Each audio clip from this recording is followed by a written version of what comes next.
Hi friends, welcome to our channel. இன்றைக்கி நம்ம நண்டு கிரேவி எப்படி செய்கிறதுன்னு தான் பார்க்க போகிறோம். அதுக்கு நான் 1 கிலோ நண்டு எடுத்திருக்கேன். இதை நல்லா கழுவி சுத்தம் பண்ணி எடுத்தாச்சு. இதை எப்படி செய்கிறதுன்னு பார்க்கலாம் வாங்க.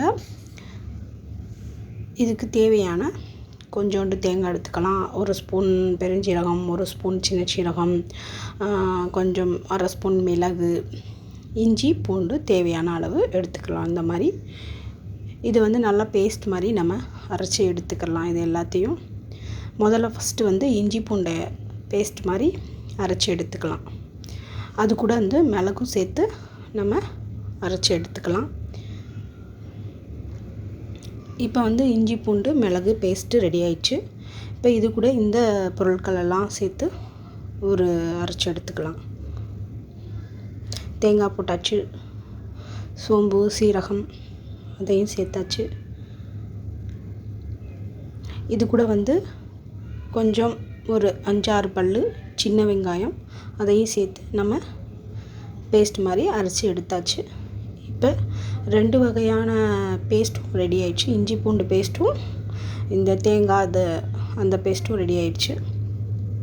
இப்போ இதுக்கு தேவையான ஒரு நல்ல அகலமான பாத்திரம் எடுத்துக்கிட்டாச்சு.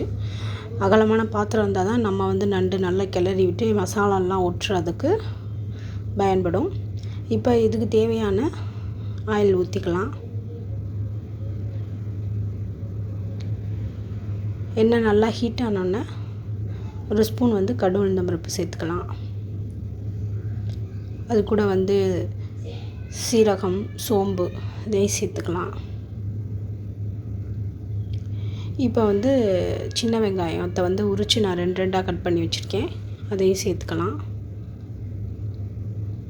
இது நல்லா பொன்னிறமாக வர்ற வரைக்கும் நல்லா வதக்கி விட்டுறலாம்.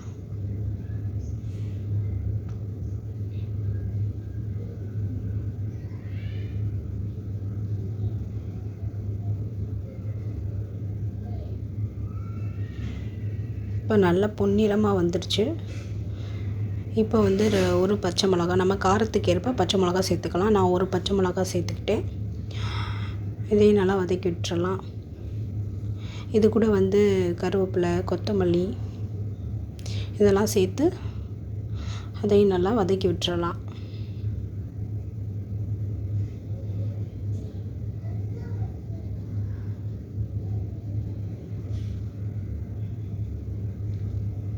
இப்போ நம்ம அரைச்சி வச்சுருக்க இஞ்சி பூண்டு மிளகு பேஸ்ட்டை சேர்த்துக்கலாம். நான் அரைச்ச பேஸ்ட்டு கொஞ்சம் அதிகமாக இருந்தனால கொஞ்சம் ஒரு 3/4 அளவு போட்டிருக்கேன். இதையும் நல்லா வாசனை போகிற வரைக்கும் நல்லா வதக்கி விட்டுறலாம்.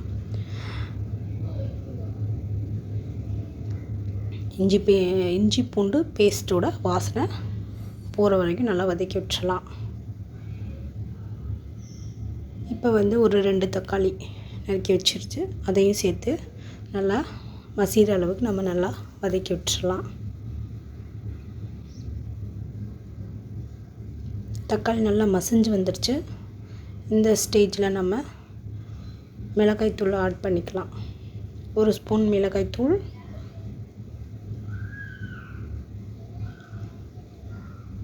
2 ஸ்பூன் மல்லித்தூள் சேர்த்துக்கலாம்.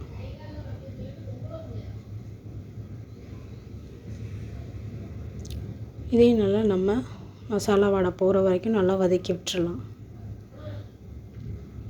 மசாலா உங்களுக்கு கெட்டியாக அடி பிடிக்கிற மாதிரி இருந்துச்சுன்னா கொஞ்சம் லைட்டாக தண்ணி சேர்த்துட்டு நம்ம நல்லா கிளறி விட்டுறலாம். இப்போ நம்ம அரைச்சி வச்சுருக்க தேங்காய் பேஸ்ட்டையும் நம்ம இது கூட சேர்த்துக்கலாம்.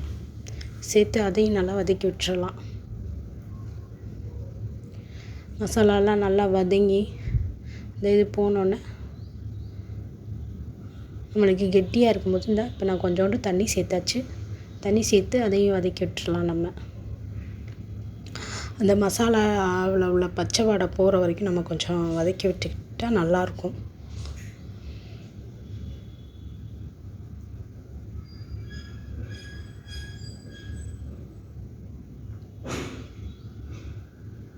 இந்த மாதிரி நம்ம அடி பிடிக்காமல் வதக்கி விட்டுறலாம். இப்போ கொஞ்சம் தேவையான அளவு உப்பும் சேர்த்து நல்லா கிளறி விட்டுறலாம்.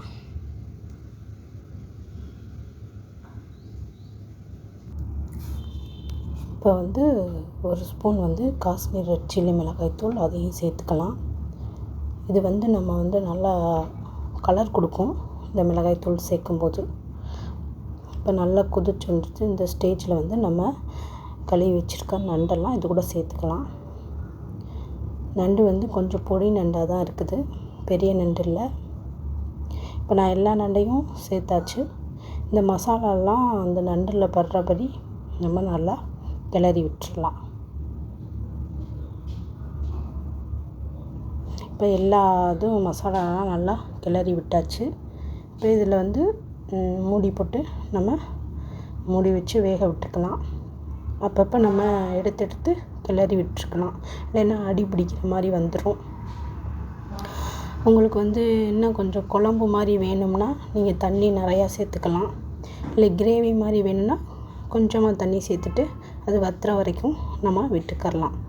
இப்போ நல்லா சுண்டி வந்துடுச்சு பாருங்கள். எல்லா மசாலாலாம் அதில் ஒட்டி வந்துருச்சு. நான் அடுப்பில் வந்து இறக்கியாச்சு.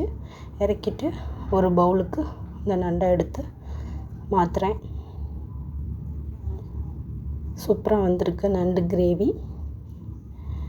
இந்த மாதிரி செஞ்சு நீங்களும் ட்ரை பண்ணி பாருங்கள். இந்த வீடியோ பிடிச்சிருந்தா லைக் மற்றும் ஷேர் பண்ணுங்கள். மறக்காமல் சப்ஸ்கிரைப் பண்ணிடுங்க. Thank you for watching.